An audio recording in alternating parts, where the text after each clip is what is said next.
होतात आणि कोशापासून डास तयार होतो. काय होतं डास चावल्यानंतर? ताप, अंगदुखी, सांधेदुखी, डोकेदुखी, पुरळ येणे यांसारखी लक्षणे दिसतात. डास तयार झालेल्या आणि उभे असलेल्या पाण्यात अंडी घालते. त्यातून अळ्या बाहेर पडतात, ज्या पाण्यातच वाढतात. नंतर त्या कोशात रूपांतरित होतात आणि शेवटी प्रौढ डास बाहेर पडतात.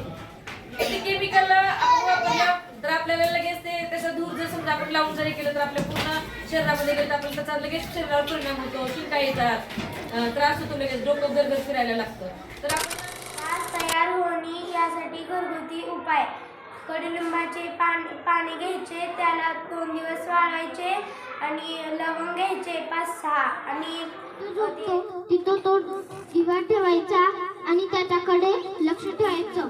त्याच्यातून काळा धूर येतो, मच्छर सगळे मरते. करायचे मच्छर नष्ट घरी घेऊन जाणार, आजूबाजूचा परिसर स्वच्छ ठेवायचा आणि आपल्या स्वतः स्वच्छ राहायचं. आपल्या घरासमोर शेतातून आपल्या पुढे येऊ शकतात, त्याच्यामुळे शेजाऱ्यांना पण सांगायचं, त्यांच्या पण घरी कसं म्हणायचं काय